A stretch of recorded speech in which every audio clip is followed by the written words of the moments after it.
Happy 4th of July. I'm Kristen, and today I'll be talking about my favorite American experiencers. So as you can see, I'm kind of all decked out in all of my American gear. I've got an old t-shirt on that I've had for many years celebrating America.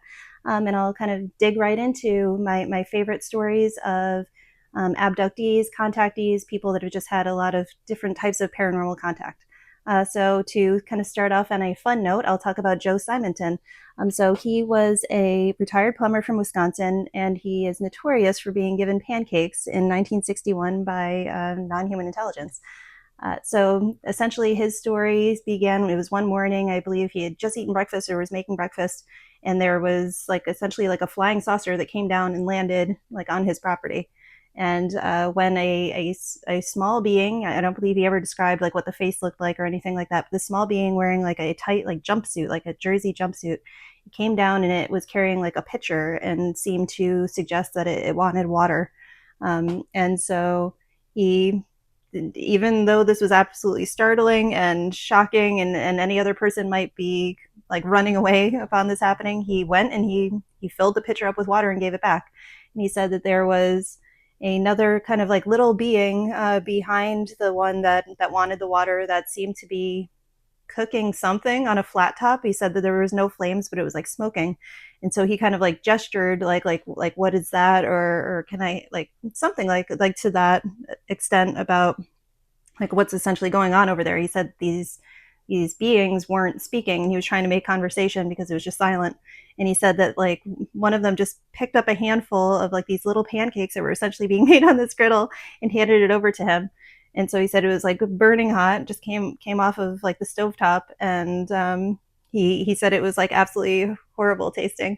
And so after that they just kind of left, and that was the whole experience. But I just it's one of my favorite stories because it's so incredible to think that somebody would have like a UFO land on their property and beings would get out, and instead of freaking out in some kind of respect or being frozen in shock, like he's just interacting with them like they were anybody else. So I'll put in like a little clip here of Joe Simonton talking about his encounter. When he took the water, I balanced myself with this hand against the machine, and I stepped back a few steps. And then with that, he set the jug down, and he gave me a salute with the back of his hand, a gesture of thanks, I presume. And then, well, I gave him my salute. What am I going to do? So I noticed this little man, same size of a man, right to the right side of the hatchway, cooking these pancakes, which I have one here yet.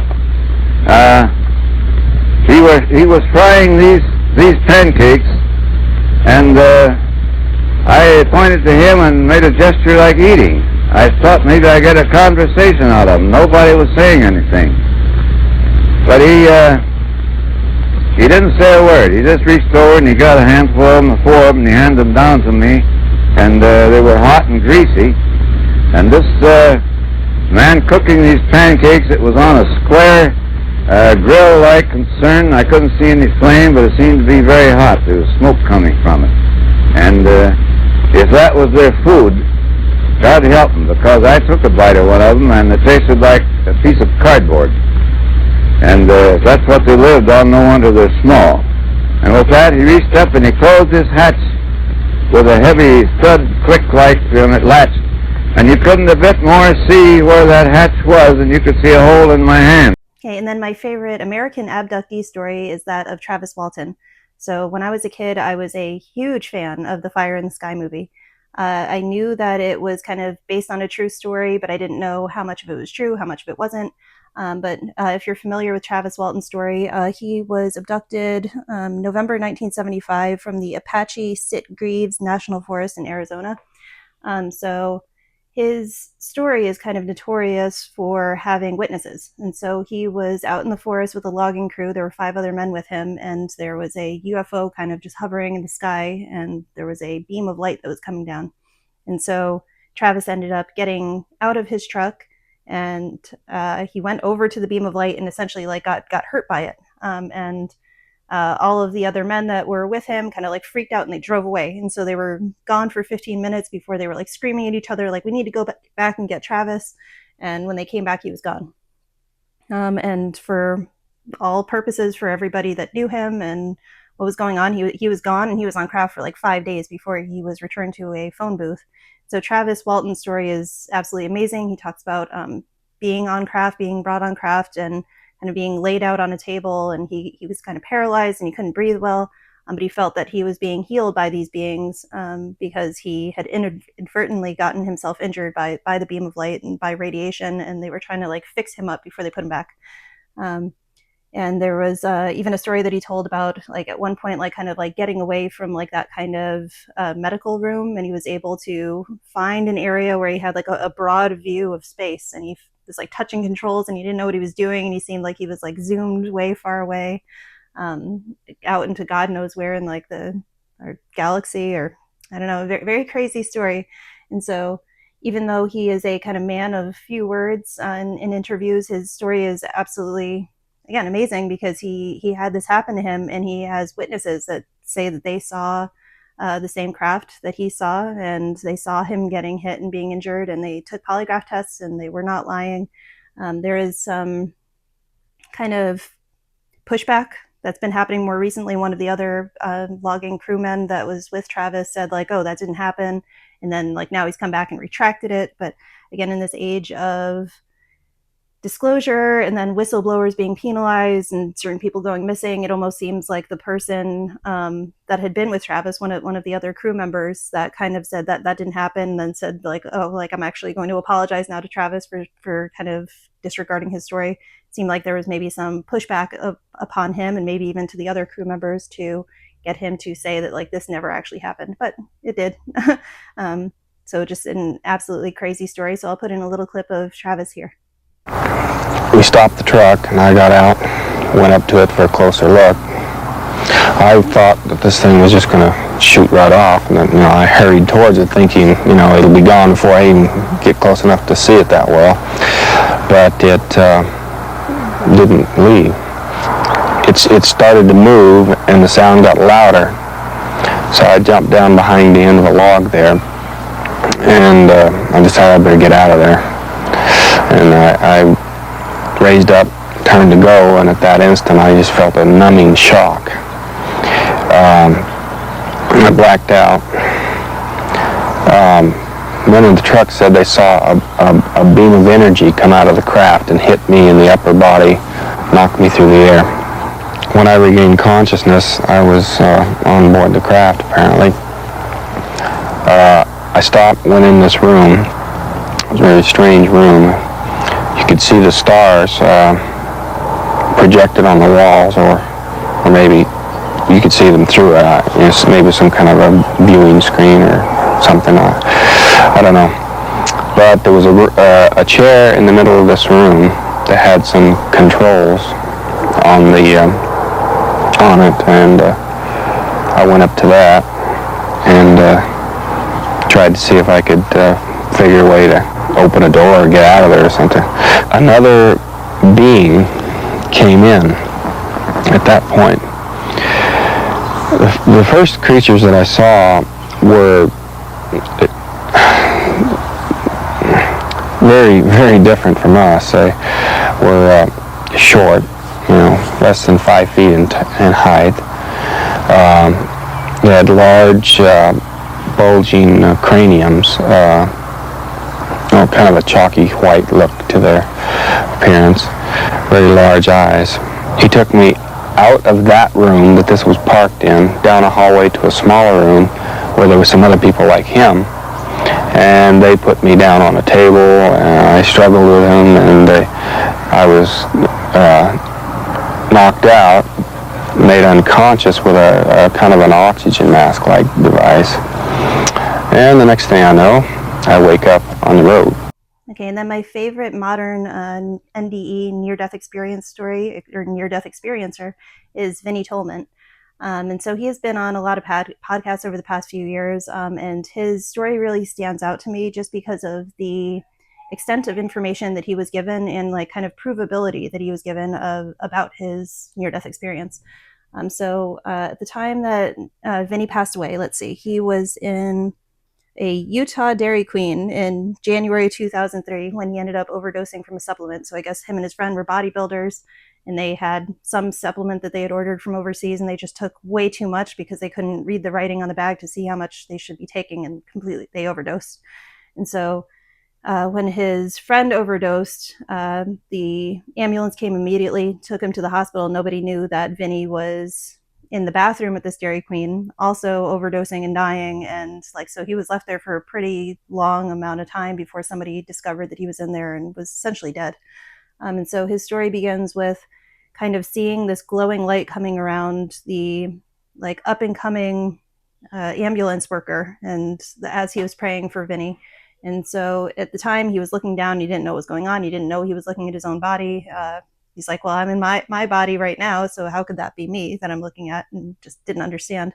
But he said that the more that this, I was going to say a kid, but he wasn't really a kid, but this new on the job worker on the ambulance was praying for him. And he said that him, in his astral out of body state, and the worker on the ambulance could both kind of hear this voice of God, or just had this intense knowing of keep going, he's not dead, or keep going, he's not gone yet, or something to that extent. And so at one point, this ambulance worker was able to get him shocked, I believe, and bring him back, even though the other two ambulance workers were no, he's gone, forget it, just zip up the body bag, essentially. So while all this was going on, Vinny did end up passing, fully passing, crossed over to the other side, and he met a man named Drake. At first he thought it was God, and he was like, no, I'm not God, I'm Drake. And Drake ended up telling him these 10 principles of life, and how that you should be living your life when you're alive. And it's just absolutely amazing. So I'll quickly just run through those 10 principles that he was told here. So he was told to be authentic, and that was absolutely number one.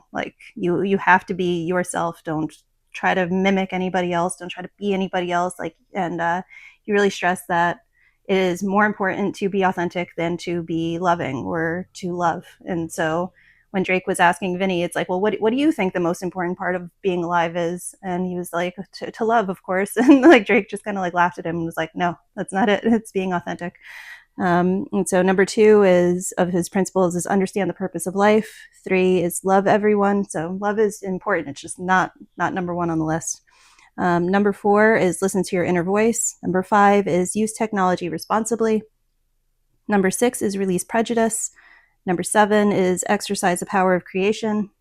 I would assume that means all kind of creation. So making art, writing, making music, just anything you could do to be a creator, to put something else out into the world instead of just kind of consuming. Number 8 is avoid negative influences. Number 9 is understand the purpose of evil. And number 10 is know that we are all one. And so Vinny's story is pretty crazy. So he had these interactions with his guide Drake before he had to get sent back to his body. And when he came back, he ended up going to some kind of family event where there was some kind of family history that was brought up, and he saw that's Drake. It was his great grandfather, and even though I believe his first name wasn't Drake, I think his middle name was Drake, and so everybody called him Drake, but he was an ancestor of Vinny.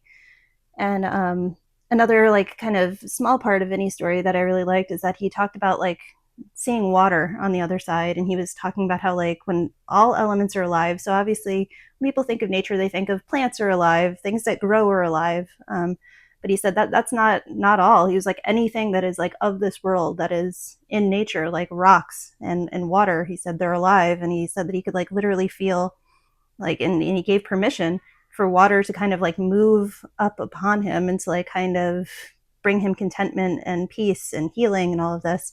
And so that has really stuck out in my mind ever since I heard his story about just how powerful water is. And I have my own kind of weird contact and messages that relate to water, which I've spoken about on this channel before. But it was something that Vinny really stressed. And I think other people that have had NDEs have also said even wind, the all of the elements, wind itself is also kind of conscious and moving and works in certain ways. So just something to keep in mind. So I'll put in another clip here of Vinny Tolman talking about one of his experiences. So the water started coming up and over me. The water was speaking to you. Yes, it definitely was. Yeah. And I was speaking to it too. So we were conversing, and it was going up and over my body. And, as a kid, I had severe abuse. And a lot of that showed up in my adulthood. I would get in fist fights. I would headbutt people all the time. I'd put a guy in the hospital one time because he kicked me in the groin. And, I just silly things, but I would take out my trauma. I would channel it on any male who disrespected me, especially one that looked like my dad, And here it was, this water was going in and finding all these little places in my soul, all these like little cracks, these hyperfractures, these tears, and they were repairing it. And as it went up, it wasn't until it got to like my chest, I'm like, oh, I wonder if I'm going to be able to breathe. And it came up over my mouth, and I was like, oh yeah, I guess I don't need to breathe. That was the first, like, I even noticed, like, you don't need to breathe there. And the water came up and completed itself on the top of my head. And when it did, there was like a boom of energy, like that came off the top of my head. And then the water came back down, slowly came down off of me. And I felt healed. I felt completed. And I know that was either Drake telling them to do it or Source telling them to do it. But they were doing it because it was part of my journey to prepare me to go back. Because right after that, I was forced to go back. Drake came and put his arm around me. And he said, Vinny, this next part, it's going to be really hard, but it's going to be worth it. And, I think I'm invincible as a kid, but I wanted to cry right there. And he hugged me. And when he hugged me, our two beings came together. And it's so neat because you don't have that flesh vessel there. Your two energetic bodies can come and become one for a second. And when it happens, there's like this pulsar of energy that comes off of just a hug, a simple hug. And I could feel that all the energy that was in me and all the energy that was in him, when we came together as hug, it became 8x. It became 8 times more powerful than what we could become on our own. It was just so much more powerful. And I felt like that was kind of a send-off gift from Drake. Okay, and the last experiencer that I'll mention that not too many people talk about, and I don't even know that if that many people even know about him really, is Mark Macy of World ITC. So Mark is a man from Colorado, and starting in 1991, he began to kind of explore just spiritual communications. He had had a cancer scare going back in I believe the 80s. And then at that point, he had been an atheist, and then it kind of brought him to his knees thinking about how do I deal with my own mortality. And it turned into him kind of fusing spirituality into our quote real world, and how we could prove that the soul exists and the continuation of the soul occurs. And so he ended up initially starting to work on spirit photography. And so he had this device, called the Illuminator. And so in the Illuminator, he would take pictures, and then in the pictures, it would have other people's images kind of projected onto them, and not by through anything he was doing. It was just through the kind of technology that he had created and was working on. And so deceased loved ones, just deceased people in general, would be able to kind of put their imagery onto the film, onto the whatever device, this Illuminator that he was using. And so he did a lot of really great work back in the 90s that was related to the spirit photography. But what I think is kind of his standout work, and what really stands out in my mind, is that he had created this kind of EVP, electronic voice phenomena channel, to speak with the dead.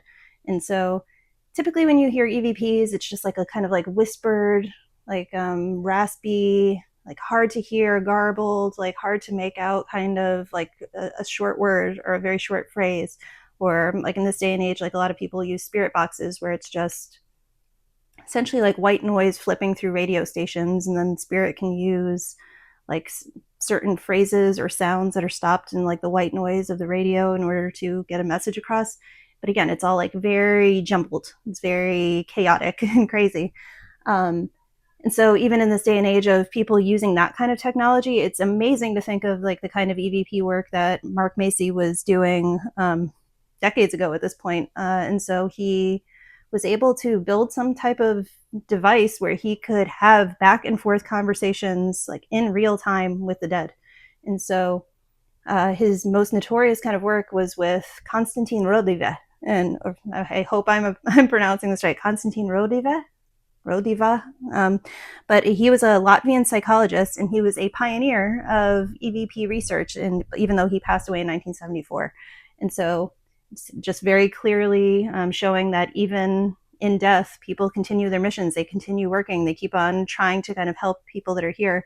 And so Constantine, even though while he was alive, he was very, very interested in kind of communicating with the dead and trying to make that happen. Even in death, he was trying to still kind of like make that connection between the living and the dead still happen. And so the recordings that are between Mark and Constantine are shocking. They're amazing.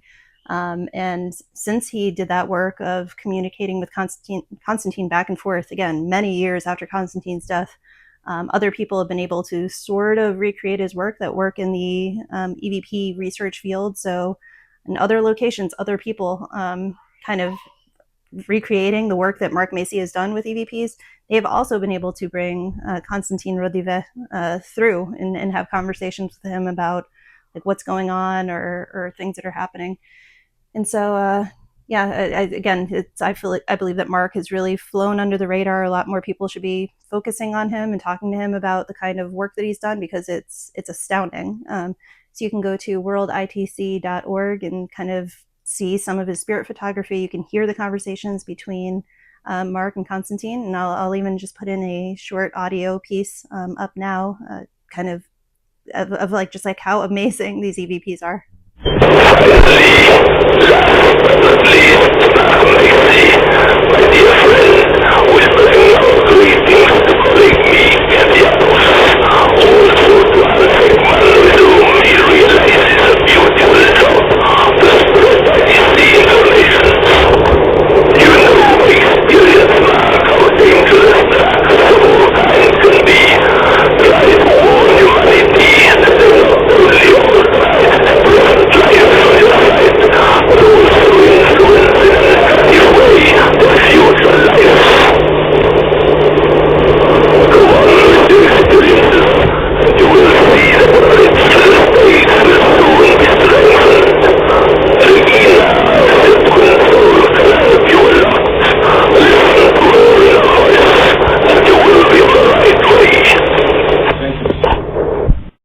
So I think I will leave it there. I hope that you enjoyed possibly learning about some new experiencers. And if they are not new to you, I hope that you had fun kind of having your memory jogged about who these people are and kind of just like why their experiences are so amazing, and something that we should all be kind of looking towards to see just how unreal our reality is. Like there's like this big expanse of consciousness that goes beyond just us as humans, as humanity. It goes to these non-human intelligent beings like aliens, I suppose, that like Travis Walton saw, that goes to like these little beings that Simonton saw, that goes to, again, the deceased that Vinny and Mark saw.